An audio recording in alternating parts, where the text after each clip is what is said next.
IPL 2026లో భాగంగా బుధవారం రాత్రి చిదంబరం స్టేడియంలో royal Challengers Bengaluru Lucknow super Giants మధ్య మ్యాచ్ జరిగింది. ఈ మ్యాచ్లో ఓ ఆసక్తికర ఘటన చోటు చేసుకుంది.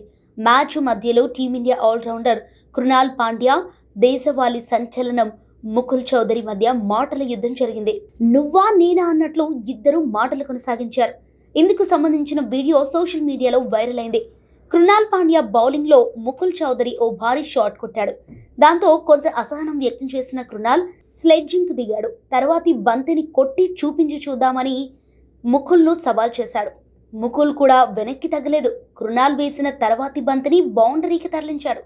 అనంతరం కృణాల్ వైపు చూసి మళ్లీ కొట్టా చూసావా అంటూ ఘాటుగా స్పందించాడు. ఈ సంఘటనతో మైదానంలో ఉద్రిక్తత మరింత పెరిగింది. కృణాల్ అక్కడితో ఆగకుండా తర్వాతి ఓవర్లోనే నిన్ను అవుట్ చేస్తా అంటూ హెచ్చరించాడు. ఇలా ఇద్దరి మధ్య ఒకరిపై మరొకరు ఫైర్ అయ్యారు. కృణాల్ పాండ్యా, ముకుల్ చౌదరి మధ్య ఘర్షణ మ్యాచ్లో మరింత ఉత్కంఠను తీసుకొచ్చింది. అభిమానులు కూడా ఈ సన్నివేశాన్ని ఆసక్తిగా వీక్షించారు. మ్యాచ్ మొత్తానికి ఈ సంఘటన మ్యాచ్ హైలైట్గా నిలిచింది. ఆటలో పోటీ, ఉత్సాహం ఎంతగా ఉందో ఈ చిన్న ఘర్షణే చెబుతోంది. ఐపీఎల్ వంటి పెద్ద టోర్నీలో ఇలాంటి హీట్ మూమెంట్స్ ప్రేక్షకులకు మరింత ఎంటర్టైన్మెంట్ను అందిస్తాయి. ఇందుకు సంబంధించిన వీడియో నెట్టింట వైరల్ కాగా నెటిజన్స్ తమదైన శైలిలో కామెంట్ల వర్షం కురిపిస్తున్నారు.